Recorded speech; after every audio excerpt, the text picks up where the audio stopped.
वंदे पुरुषोत्तमम। आज एक विषय पर चर्चा करेंगे, वो है सभी अवतारगण या सभी प्रोफेट एक हैं या भिन्न हैं, एक या अनेक, क्या है, इस चीज को जानने का प्रयास करेंगे। सबसे पहले ये जो प्रोफेट हैं, अवतार हैं, कौन सी गुणावली को लेकर के वो अवतरित होते हैं। हमने देखा प्रभु राम, प्रभु कृष्ण, प्रभु बुद्ध, प्रभु जिसास, प्रभु गौरांग महाप्रभु, प्रभु रामकृष्ण परमहंस देव, आज परम दयाल श्री ठाकुर अनुकूल चंद्र। जब हम राम को देखते हैं, उनके अंदर राम तत्व है। भगवान कृष्ण को देखते हैं तो कृष्ण तत्व है। प्रभु जिसस को देखते हैं तो प्रभु जिसस का वो तत्व है। और मोहम्मद साहब को देखते हैं तो उनके अंदर भी एक तत्व है। भगवान बुद्ध के अंदर देखते हैं तो उनके अंदर एक तत्व है, बुद्ध तत्व है। तो ये हमने देखा, देखने में अलग अलग लग रहा है। राम कृष्ण बुद्ध जिसास गौरांग महाप्रभु देखने में सब अलग है, लेकिन ये जब शरीर में आते हैं तो ये भिन्न होते हैं, और शरीर को जब छोड़ते हैं तब वही तत्व ही पुनरावृत्ति होते हैं। किसी नव क्लेवर की में वो अपनी इच्छा के मुताबिक समाज एवं उस प्रकृति के आवश्यकताओं के अनुरूप उनका आना होता है। लेकिन उनके अंदर का जो तत्व है, वो तत्व क्या है?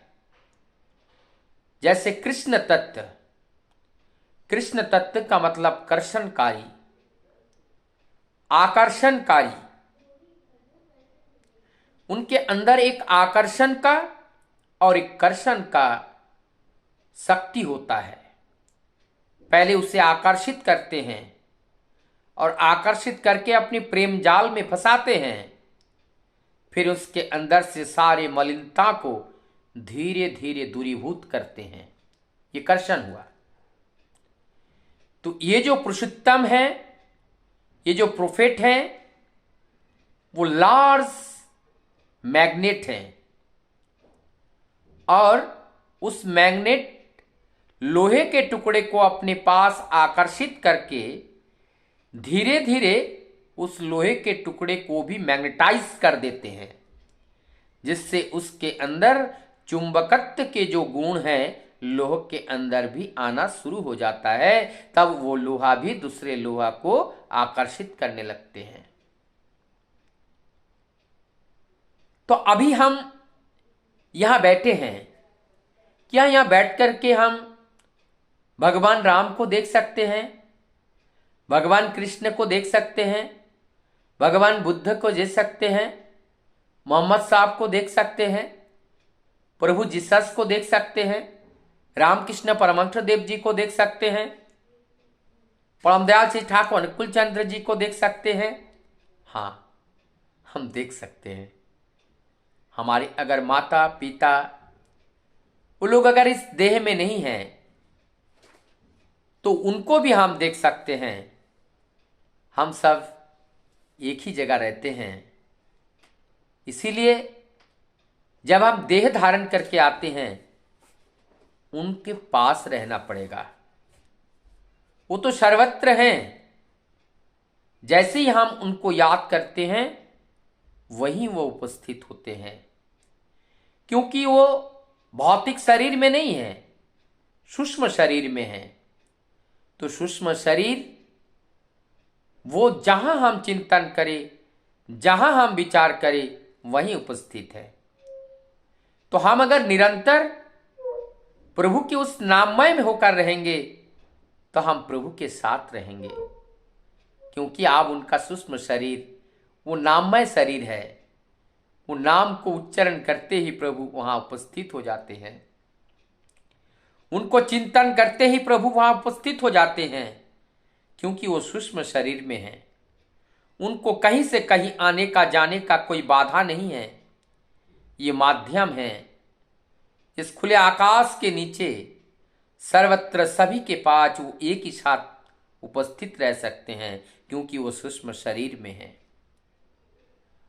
और उनका जो तत्व है, वो जो करुणा, दया, ममता, प्रेम, क्षमा, ये सारे गुण जो भी नर रूप में इस धरा पर पुरुषों में उत्तम पुरुष बनकर पैगंबर या प्रोफेट के रूप में अवतारित होते हैं, ठीक वही गुण उनके अंदर होते हैं। गुणों में कोई अंतर नहीं होता है। और वही जो गुण है वही सत्य के गुण हैं। और ये सारे प्रोफेट गण वो सत्य का विकसित रूप है, सत्य का स्वरूप है। वो सत्य जब आकार में आते हैं, चाहे हम उसको वही परमात्मा कहे, परम ब्रह्म कहे, वो निराकार सत्ता जब साकार में आकर उपस्थित होते हैं, तभी उनके अंदर ये सारे गुण विद्यमान होते हैं। जो आत्मा का गुण है, जो ब्रह्म का गुण है, जो गुण के बारे में हम लोग चिंतन करते हैं, विचारण करते हैं, अब ऐसा ये देह धारण करके आते हैं। वो देह में वो जो गुण है, केवल चिंतन विचारण नहीं, अब वो गुण स्पष्ट रूप से, जीवंत रूप से चलता हुआ फिरता हुआ दिखाई पड़ता है, और वो आचरण करके दिखाते हैं। इसीलिए वो जब प्रोफेट स्वयं आते हैं, वो हमारे आचार्य भी हैं, वो हमारा इष्ट भी हैं, वो हमारे गुरु भी हैं। वो जब जीव दशा में इस रक्त मांस संकलित देह धारण करके जब तक रहते हैं, तब तक वो हमारे लिए गुरु, आचार्य, हमारे लिए वो सब कुछ होते हैं। भगवान वो सब कुछ होते हैं। तो क्या हुआ, जब ये राम तत्व, कृष्ण तत्व, भगवत, ये जो बुद्ध तत्व, मोहम्मद तत्व, रामकृष्ण परमहंस देव तत्व, गौर तत्व, आज अनुकूल तत्व, ये सारे तत्व केवल तत्व एक ही है, लेकिन रूप बदल बदल के एक एक समय धरा पर आते हैं। क्योंकि जब एक रूप धारण करके आते हैं, उस एक रूप के पास दुनिया के सभी लोग वहां पहुंच नहीं पाते हैं, उनको जान नहीं पाते हैं, उनको समझ नहीं पाते हैं। उनके अंदर अनेकों तरह के अहंकार वहां तक पहुंचने नहीं देता है। कोई कहता है मैं इनका उपासक हूं, कोई कहता है मैं उनका उपासक हूं, कोई कहता है ये मेरा, वो मेरा, ऐसे कह के एक दूसरे को अलग कर लेते हैं। इसीलिए जब पुरुषोत्तम आते हैं, उनको सभी लोग पकड़ नहीं पाते हैं, जान नहीं पाते हैं, अधर में पड़े रहते हैं। और वो जीवन जब तक उस पुरुषोत्तम के चरण तक नहीं पहुंचते हैं, तब तक जीवन की जो अंतिम प्राप्ति है वो संभव नहीं है। भगवान श्री कृष्ण गीता में कहते हैं, आप चाहे जिस किसी देव देवताओं को पूजा क्यों ना करो, वो सारी देवी देवताओं की जो पूजा है अंततगतवा हमारे पास ही पहुंचता है। तो जब हमारे प्रभु के पास जब तक ना पहुंचे, तब तक उसका फल हमें कोई प्राप्त नहीं होता है। तो अगर हमें देव देवताओं को जो पूजन, जो कुछ भी करते हैं वो हमारी पुरुषोत्तम के चरण तक पहुंचता है। इसीलिए डायरेक्ट पुरुषोत्तम को जीवन में पाना गुरु रूप में, ये सबके भाग्य की बात नहीं होती है। और इस बात को समझ में आएगा भी नहीं कि जब जब पुरुषोत्तम धरा पे आए उनको गुरु रूप में हम पाए, ये संभव नहीं होते हैं।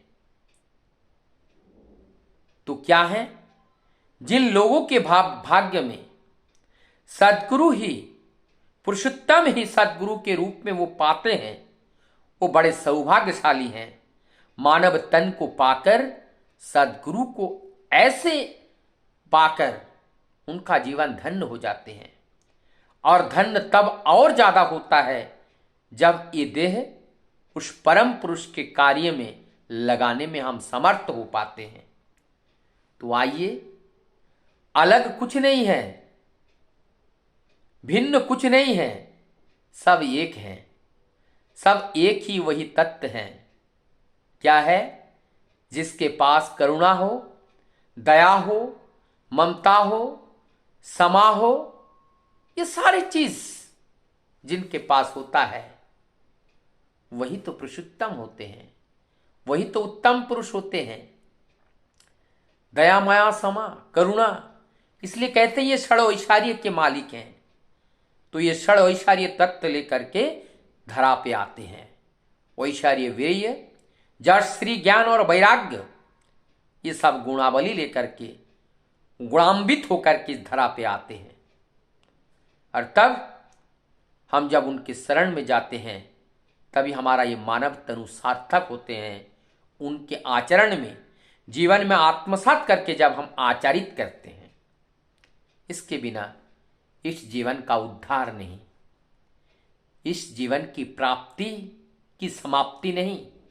इस प्राप्ति की समाप्ति तो होती नहीं है, लेकिन प्राप्ति की तृप्ति तब होती है जब उस परम प्राप्ति के रूप में परम पुरुष को अपने जीवन में धारण करके उनकी बात को अनुसरण करते हुए उसी पथ पर चलने का सौभाग्य जब होता है।